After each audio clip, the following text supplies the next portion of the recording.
السلام عليكم ورحمة الله وبركاته. معكم الدكتور رامي اسماعيل يحييكم من مدينة اولدهام في مانشستر، في مكان جميل كده في يونايتد كينجدوم. بحاول اصور لكم في اماكن جديدة وبديكم معلومات جديدة، يا ريت تستفيدوا منها ويا ريت تشيروها عشان مجهودي ده كله ما يروحش على الفاضي. النهارده هيبقى معلومة عن عضلة القلب. ناس كتير شباب، واحد ده رايح يتجوز ولا حاجة، واحد رايح تمرين، واحد رايح يقدم في الكلية العسكرية ولا كلية حربية، واحد رايح يتدرب في نادي، فعايز يقوي عضلة قلبه قبلها بفترة. يعمل ايه؟ خدها بقى نصيحة من دكتور قلب. يعمل ايه الواحد عشان يقوي عضلة القلب؟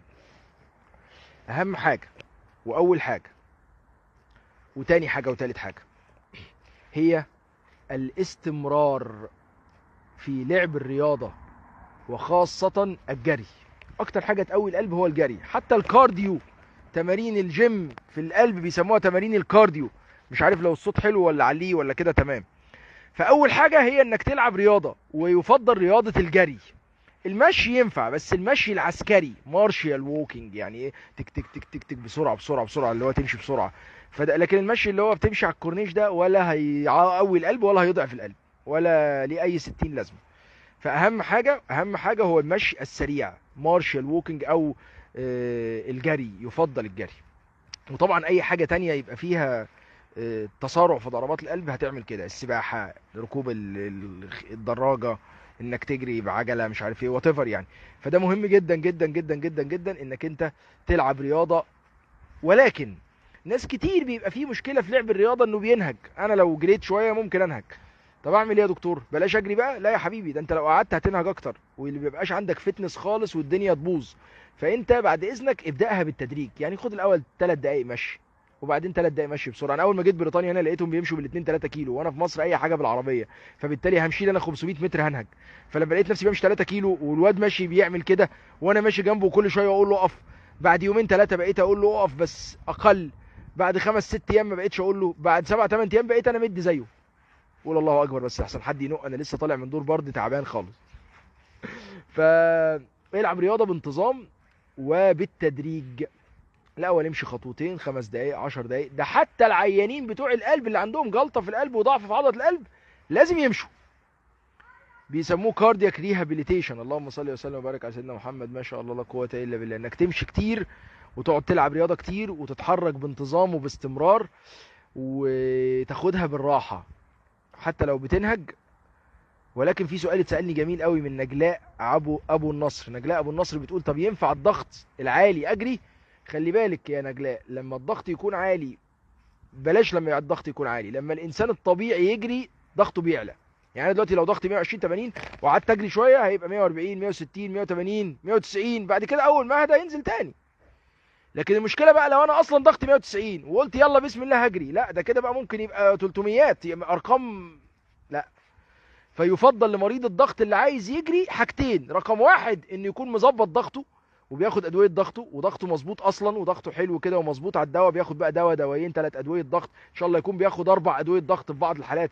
ساعات بنكتب اي سي انهبيتور او اي ار بيز اللي هي العيله اللي بتاثر على الكلى، وبنكتب معاهم نورفاسك او الادويه الاملوديبين اللي بتاثر على الاوعيه الدمويه، وبنكتب معاهم مدرات للبول زي الهيدروكلوروثيازايد، وساعات بيحطوا ال3 في علبه واحده زي الادويه الاكس 4 جي اتش سي تي والحاجات اللي هي زي الكوفرام والحاجات دي.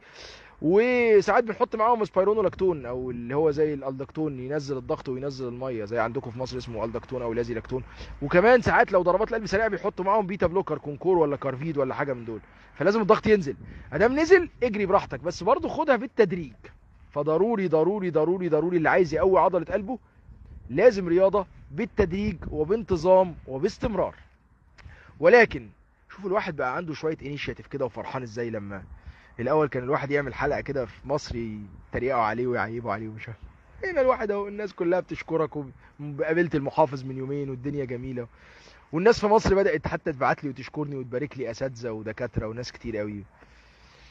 شكرا جزيلا والله. فلازم نلعب رياضه، لازم نتحرك. يفضل لو تمشي في ال5 صلوات لمسجد بعيد ربع ساعه رايح ربع ساعه جاي، 10 دقايق رايح 10 دقايق جاي. وافضل مشي وقت الفجر. عشان كده لو مشيت لك شويه وقت الفجر يا سلام، تاخد بقى الفايده كلها. لذلك مهم جدا الرياضه، مهم جدا المشي، ويفضل يبقوا جري الا طبعا لو حد عنده مشكله في رجله مكسوره. واحده كاتبالي بتقول لي انا عندي شرايح ومسامير في رجلي، همشي ازاي؟ مش هتقدري خلاص.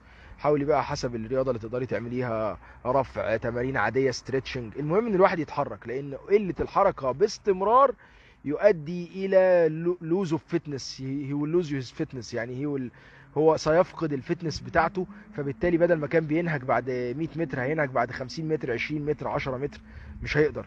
فلازم اهم حاجة في علاج مريض القلب هو الرياضة، واهم حاجة في علاج اللي ما عندوش قلب عشان ما يبقاش مريض قلب ويحتاج علاج هو انه يلعب رياضة عشان يقوي عضلة القلب. الحاجة التانية اللي بيعملها القلب، اللي بيعملها المشي، هو انك بتزود ال HDL. ودي الطريقة الوحيدة اللي تقدر تزود بيها ال HDL وتفيد الجسم، لان في ادوية بتزود ال HDL بس ما بتفيدش الجسم.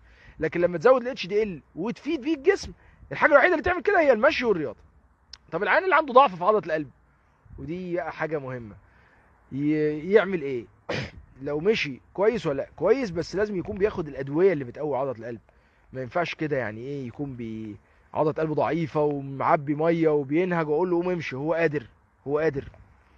لا، نزل المية اللي في جسمه، واديله المدرات بتاعه البول المظبوطه، واديله الادويه اللي بتقوي عضله القلب، البيتا بلوكر والاس انهبيتور والالدوستيرون انتاجونست، الثلاثه اللي عليهم ايفيدنس من الجايد لاينز. اللي معرفش ليه بلاقي عيان عنده ضعف عضله قلب ومش مكتوب له الثلاثه دول، مكتوب له لازكس مثلا وفاستاريل ونتروماك. ايه علاقه دول؟ فين الادويه الثانيه اللي بكلاس 1 ايه؟ مع كامل احترامي لكل الادويه، بس دول اهم، ثم دول، ثم دول.